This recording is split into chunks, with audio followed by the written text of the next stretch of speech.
right, Scripps News is placing a special focus on National News Literacy Week, highlighting the importance of a free press in our democracy. Today, we're focusing on the decline of newspapers and the devastating impact it has on local communities. Scripps News correspondent Tammy Estwick has more.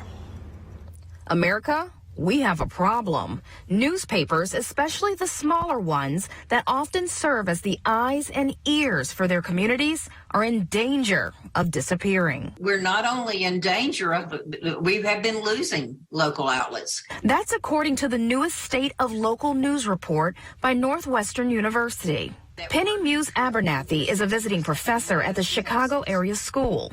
She says as those papers vanished, so too have their trained watchdogs who monitor local government. Not only have we lost newspapers, we have lost 60% of the newspaper journalists we had in 2005.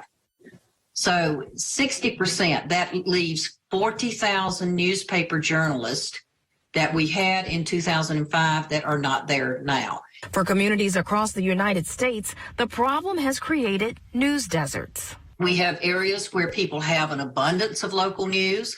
Typically, that's around affluent areas and in metro areas. And then we have areas where people have to really, really look to find the local news and information and data that they need.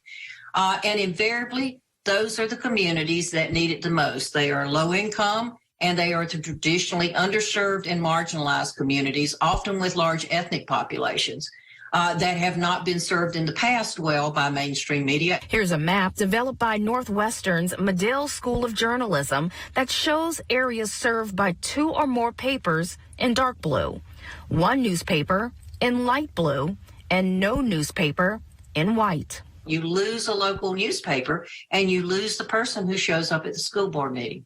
You lose the reporter who shows up at the zoning meeting or the county commissioner meeting.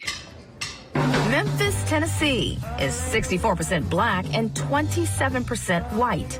Here in the home of the blues, veteran journalist Wendy Thomas runs the online nonprofit news source MLK 50 Justice Through Journalism. It can be hard to grow to the capacity you would want to be when you're relying on grants and foundations and the $10 check your mom can write every month. Thomas started MLK 50 6 years ago. Now she and her staff of 6 full-time journalists make sure the community has a voice. I saw a void in news coverage that wasn't being filled here in Memphis, and it was kind of one of those things where, like, okay, who better to do it than me? MLK 50 covers a range of topics, but its most important task is making sure those abandoned by profit-focused media are heard.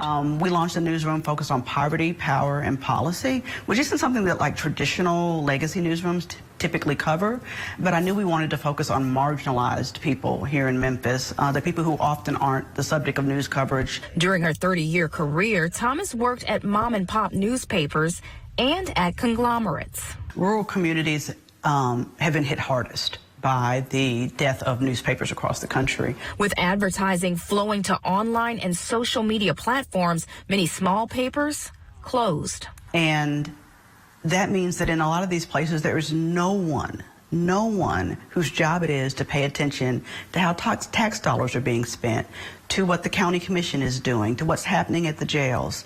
And in the absence of that sunlight from the media, all kinds of shady things happen in the dark. Online news organizations have popped up around the country that rely on private funding, such as foundation grants. Outlets like the Texas Tribune and Block Club Chicago. But that model is tougher outside metro areas. Abernathy says one solution might be using public dollars to help newspapers and local online media operate. Western democracies in Europe and in Asia have figured out how to do that very successfully. And in fact, if you look back, there has been a postal subsidy for most newspapers since the very beginning of this country. Tammy Estwick, Scripps News, Memphis.